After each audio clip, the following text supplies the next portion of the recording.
All right, everybody, good morning and welcome to the Lucasfilm Pavilion at D23. Anybody see any cool trailers or announcements lately? Great, thank you. We're very excited. My name's Ian Millam. I am a virtual production supervisor on The Mandalorian, and we have been preparing for this weekend for months because we have never done anything like this before. We have not brought any of this kit into the public before. Everybody here is actual crew, and we are going to try to do this for real for you. It's first time in public. Ted, our capture supervisor, first time he's been in public. Everything here we are trying to do for real. So we have brought experts and contributors in all of our areas at Industrial Light and Magic and Lucasfilm, how we sort of make Star Wars. So we're going to do a few things. We are going to do presentations, which are on the schedule. And we have, like, Doug Chang, the design director of Star Wars, has been doing it forever, and all sorts of experts. We have the legacy people are going to come show us how they do the practical creatures and droids and stuff. And then in between that, our idea is we are going to use this as the most nuclear-powered photo pass ever. And you'll be able, anyone who wants to can come up and we will put you into Star Wars. So, the first thing we're going to do here is give everybody a presentation about how this stuff works. So let me introduce who's coming up. It's going to be Sonia Contreras, who knows more about and has shot more with this technology than anybody on planet Earth. We worked on Star Wars together in Los Angeles. Then she went to Sydney and shot Thor there. Then we worked on more Marvel movies in London. And most recently, she was the supervisor on Percy Jackson and the Olympians in Vancouver. Hi. Hello, everybody. And coming up next is Rob Bretto. He is the Chief Creative Officer of Industrial Light and Magic, and Sonia and I's boss's boss. So if you could make us look good today, we would really appreciate it. Hello. Take it away, guys. Thank you, Ian. Thank you all for coming here. Thank you for spending part of your morning at D23 with us. As Ian said, we are very excited to be with you. This is the first public demonstration of ILM's StageCraft LED technology ever. So this is really fun for us to get to share this look behind the scenes with you. And as Ian said, this is the real tech, the real camera, the real tracking technology. We're going to have a lot of fun diving into how all this works. So what is virtual production technology? Let me turn the clock back. This is the movie AI, which came out in 2001, directed by Steven Spielberg, and the legendary Dennis Muren was a visual effects supervisor on that show. And this was the first time, to my knowledge, that live computer graphics was composited so the camera operator could look through the camera and see a preview of the virtual environment instead of just looking at a blue screen. So you can see that it was a long ways from the quality of what we can do today, but it gave a preview of what was going to happen on set, mixing digital and practical technology. That's continued to advance. And actually, Sonia, you were here on Rogue One. Yeah, I was in London when Gareth was filming this. And Gareth Edwards had shot most of the movie with the camera on his shoulder. And he wanted the space shots to have a similar feel. He wanted to be able to scout, discover, and make those shots with a camera in his hand, rather than using traditional storyboards or previs. Even though he used those tools, he wanted to also have this technology available to him. And this is the actual recording that Gareth made when he was coming up with the idea of a shadow casting across the Death Star and kind of revealing the Death Star for that kind of momentous shot in Rogue One. So this is how the shot appears in the film, but you can see how it was scouted and discovered by Gareth using a virtual production camera like the one you're going to be seeing today. So these are all building blocks that are leading to what we're going to actually show live in just a second. On Solo, I got to be the visual effects supervisor on that film, and for that film we wanted to take the work that had been done leading up to this, including on Rogue One where they used some LEDs, and see if we could have the view out the cockpit on that rear projection screen be realistic enough to where you could capture it with a camera. And you can actually see Director of Photography Bradford Young operating here as he is photographing hyperspace in a way we've never done it before. not because we couldn't do it, but because we never would have thought of it. And you can see as he pans over to Han Solo's eyes, you actually see the reflection of hyperspace in Han Solo's eyes, which was a perfect visual storytelling beat to really sell the hope of that moment. You put this character in the cockpit of the Millennium Falcon and he goes into hyperspace for the first time. We should see it in his face. So it was really exciting to get to see these technologies, things like virtual production, bringing real-time computer techniques on set, how it actually improves the entire creative process and inspires the crew to come up with new ideas. So now I'm rolling for you now some samples, and these are different shows. These are films, series, TV shows that we've worked on using the StageCraft LED technology. So if you look carefully in each one of these shots, there is an LED wall somewhere in these shots that is participating in the illusion, creating the illusion. And by the end of this presentation, I'm sure you're all going to be experts and be able to figure out exactly what's real and what's digital. We'll do some tests on that a little bit later this morning. So let me let this reel play so you can see some of the work that we're going to dive into next.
D23, we're really excited because we actually get to show you a live load today, and we're gonna pull it up right now. So what you see here, some of you guys might recognize this as the city of Sully from the TV series Obi-Wan.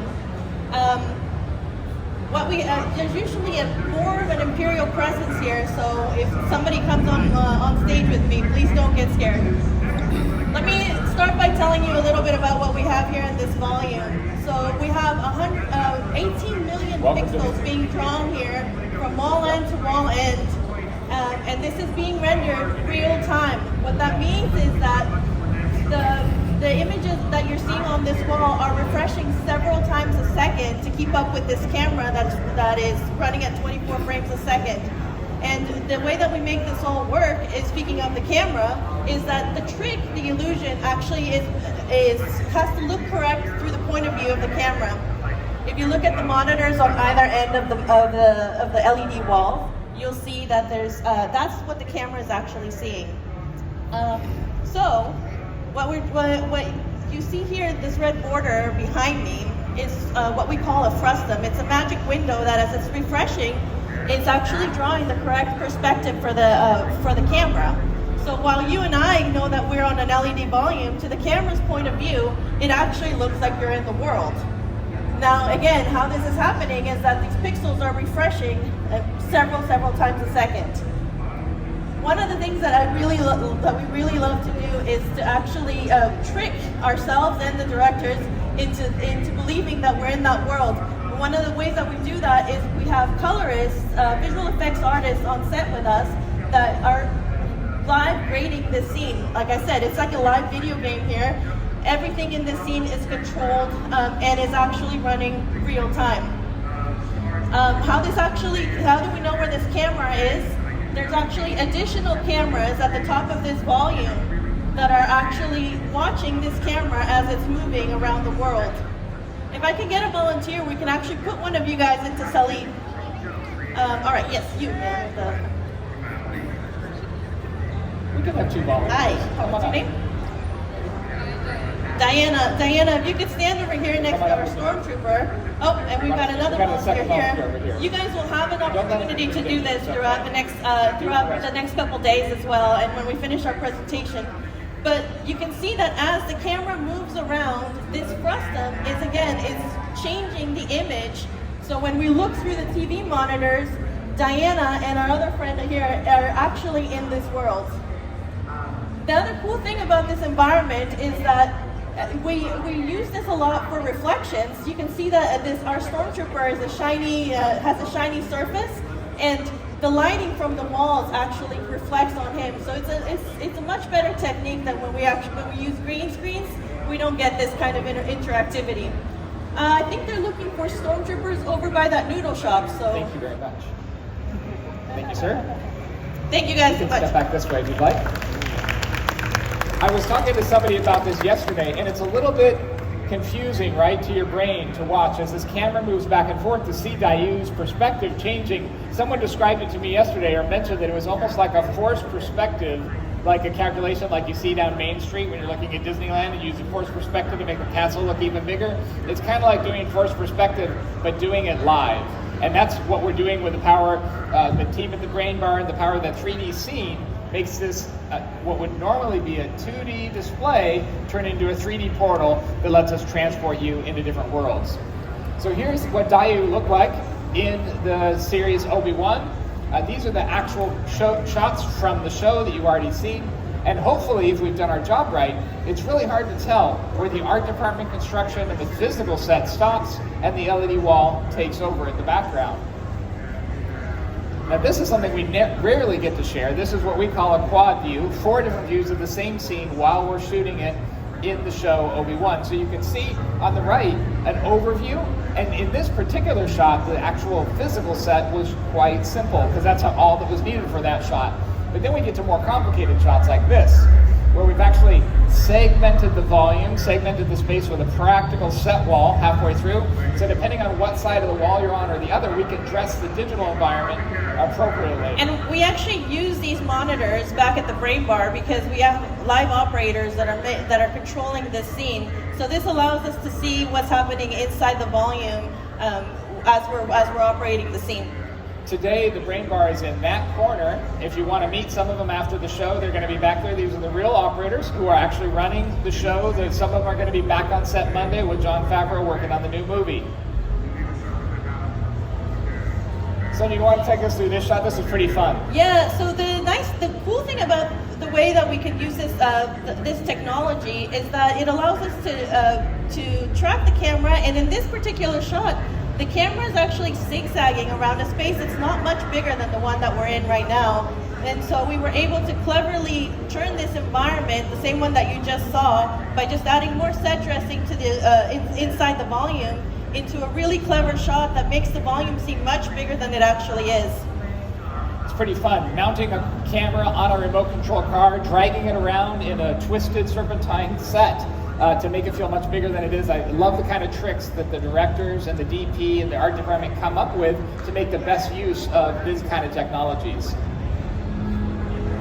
So not only can we take you to Star Wars with a technology like this, but we can also take you anywhere in the world. Of course, we're all in Anaheim at D23, but in a moment we can take you to the Grand Canyon or any other place our teams have actually gone. And with the click of a button, the Brain Bar can take us into, this is my favorite environment right here. I love to be in Hawaii, so they do that one for me a lot. But yeah, you can also see that the environment is actually live right now. So when you saw the world spinning, that's something a trick that we usually use As we're framing the camera, sometimes we need to rearrange the world. But again, because everything is live, we can actually make those changes really quickly. Now this one's really cool because it's every director's dream to be able to stay in Magic Hour for as long as possible. And when that last one that you saw is great because usually Magic Hour lasts only an hour. But this way, we can maintain the lighting in the environment for the duration of the day, so we can stay in Magic Hour for the whole day. So now that you're all experts on StageCraft LED technology, we thought it would be fun to give you a bit of a test. So here's a shot that was shot on StageCraft, and I just want you to kind of imagine in your line where you think the practical set stops and the LED wall takes over. You got a line imagined? Okay, now I'm going to color it in color code so you can see red is the practical set, that was what was built practically, and blue is the background, and hopefully they seamlessly stitch together because the work that Sonia and the team at the Brain Bar have done. Did anybody get that one? Yeah? Okay, yeah, we got that one. All okay, right. well, let's level it up a little bit. So this is my Sonia shot, yeah. This one's really cool, and I particularly really like this one because it's from Percy Jackson. In fact, I think the guys from Percy are here today, so you might be able to catch them later. But it was really a clever design of this one because we worked with the art department to see what we could fit inside the volume and then what we needed to build digitally, because rather than travel to New York City, we brought New York City to us. This is the Metropolitan Museum of Art in New York. You can see that those pillars were actually one of the only practical things in the scene. Oh yeah, and Sonia was actually one of the artists on set who was color correcting those returns, the construction behind there, so it seamlessly stitches into those columns. And I don't know about you, but I never would have guessed that's where the seam was going to be in this shot. Did you guys get that one? Okay, right. I know I see a lot of shaking We're going to fool you on these ones. In Mandalorian Season 1, we got to revisit this classic cantina. Now, of course, we could have built it all practically, but in this case, there was availability on the stage to cut down on the construction, to be able to only build this part of it practically, the bar and the things that the actors are going to be touching, but fill in the backing with a digital LED content. Okay, this is the last one. This is from a more recent season. This is season, I think, 2 of Mandalorian. Kind of fun to see the way the art department, the DPs, and the visual effects team are getting very creative with how to create these lines. So some of the walls that the actors are going to interact with are all built practically. There's even that semi-transparent curtain there, so it's really hard to detect. Really, it is the best tool for the job. And one of the tricks that we use is to use a lot of set dressing that actually repeats into the volume, because in that way, it tricks your brain into believing that what you're seeing is actually real. So now it's time to take you to one more Star Wars location, an Imperial hangar, and see if we can make another example and show some of the tricks you can do in a volume something. Yeah, and I did actually hear that there was just a ship that landed with more stormtroopers, so hopefully we're not caught here in this environment. So going back to what I was mentioning earlier, we use tricks like adding set dressing that repeats into the volume. Oh, he followed me. He knew we were here. But one of the other things that we like to do is add animation, add things that are moving in the environment, and that again is to help sell this illusion that what you're seeing is real. So again, if you look through the monitors, it's real. When we have things that are repeated, our brains can kind of start to forget that what we're actually seeing is a different environment. Now, the thing, the real thing here is that what we're actually trying to do is to help the filmmakers do what they do best, to be creative in these worlds. And for us, the goal is that they can interact with this environment just like they would with any other location when they were filming. So the way that we do that is that we actually can control what's going on in the scene live, like I mentioned. And in this case, I can control this environment using an iPad. So we have things that are moving in the world, and I can actually turn them off and make them start moving again just with the click of a button on my iPad. And it was really helpful for Mandalorian because we needed to trigger these TIE fighters to move on a cue from the director. So we had visual effects artists on set, and when we were told to go, we would say start, And again, it's a little bit like a video game, but this allows us to give the filmmaker control over the scene. I think they're calling for stormtroopers over at Hangar 42. Sorry guys, I had to get rid of him for a second because I want to show you one other cool thing, and that's how once we start to animate the world, we can actually start to have a lot of fun with it. So you can see here, I have this lightsaber that I'm moving around the world, and as I move it, this is another thing that is being tracked by our mocap system, our cameras that are around the LED ball. And as I move this lightsaber around, you can see that I'm actually interacting with the digital environment. How this is happening is this lightsaber is being tracked, and so our system knows where it is in the world, and we have digital lights that are actually affecting the environment. Pretty cool, huh? But I'm actually not a Jedi, so I should probably not be playing with tools that I'm not trained for that one. All right. It's really fun once you are able to put all these tools together. Everybody just keeps coming up with different ideas, and it's really about the best tool for the job to tell that creative story. What you see here is a script from one of the recent Mandalorian, page from the script from one of the recent Mandalorian shows. This was actually the end of season 2, and we needed to build a facility, a moon labor camp. And it's like Alcatraz in space is the way it was described in the script. And it really is the combination of different techniques that are going to bring this concept to life. So we start with these amazing aspirational paintings for our art department. And I believe Doug Chang, who runs our Lucasfilm art department, is actually going to be here later today in one of the sessions. If you want to meet him and see even more artwork and use of StageCraft, he's going to be talking about that on this stage a little bit later today. So the art is a fantastic touch point, the art and the script and the creative, and then we start breaking it down into how we're actually going to build all these pieces. In this case, we 3D modeled some TIE fighter parts, and then 3D printed them out and assembled them into a tabletop miniature. Now that tabletop miniature isn't big enough to be photographed inside, right? So then we scanned it, we took it back into the computer by using what's called photo modeling, taking a bunch of photographs of it to turn it back into a 3D model. And then we can assemble all of these pieces together and more into the way we were actually going to pull this off on the screen. So there you can see the tabletop miniature. Then you're going to see some other layers and the way it gets combined back into an LED wall like this so it can be photographed again in the final environment. The way this results in a shot that you see in the film, it has kind of the combination of every technique we've talked about. There's a CG ship added in post. In the background, those big walkers, they were actually stop motion animated by Phil Tippett at Tippett Animation Studios across the bay from us in San Francisco. In the foreground, we have special effects sparks, we have a computer graphics K2SO, and all the midground and background is actually photographed on an LED wall like this. So you can see, it's not just about using one tool. This is a fantastic tool that we have behind us today, but it's just one tool in the tool belt, and our job is to come alongside the filmmakers and provide them all the options to tell their creative story. Sometimes it can be a simpler trick like this. This is from Andor, and we were using the StageCraft LED technology out the windows of this set. And one of the things you got for free when you're doing this is, like if you look at the city, the way it's reflected in the water, it does the correct upside down reflection, and that just comes along because we're using this technology and everyone can see it on set. Even something simple like that is a wonderful thing to achieve all the reflections and refractions of real life. So, like I mentioned, all of these tools are just another tools in the toolkit for the filmmakers to be able to make their film.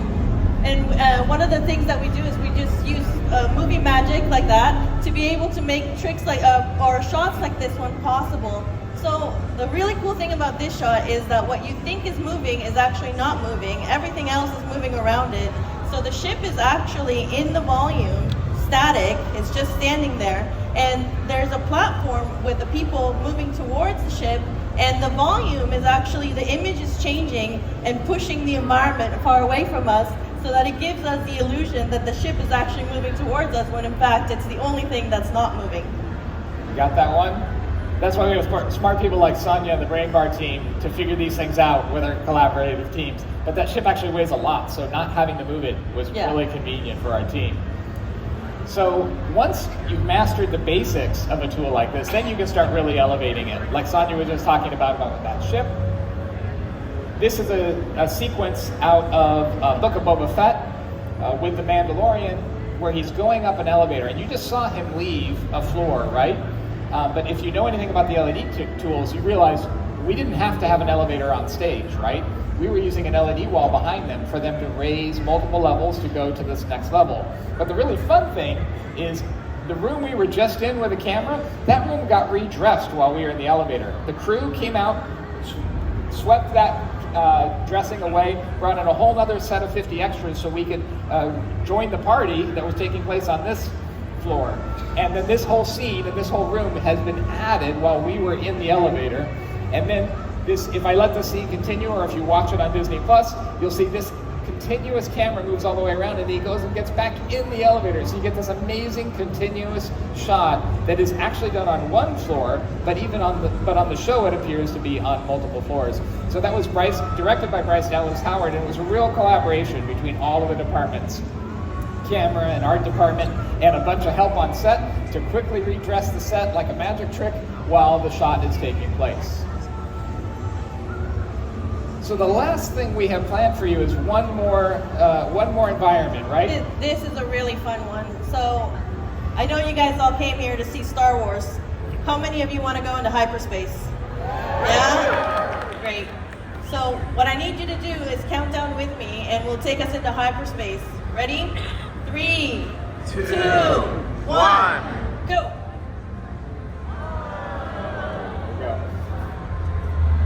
So this is fun for your cameras. It's also really fun for selfies. You'll see you're actually illuminated by hyperspace, so maybe you want to hand a camera to somebody next to you and have them take a picture of you. Speaking of taking pictures in the volume and immersing yourself in Star Wars, you're welcome to hang out here. We're going to keep hyperspace on the screen for a few minutes. But we do have one thing to gift to you as you leave, as a thank you for attending our presentation. We have a very limited edition, only given out here at D23 pin, about Industrial Light and Magic StageCraft technology for D23 only. So we'll be giving these pins out for you, that you just for those who attended this session on each side. As you exit, you will be exiting out the sides. If you do want to take a video of yourself in one of our Star Wars environments up here on this stage, we'll be queuing for that on where the standby line was over on that side. So the way to queue for that is to exit and go back in.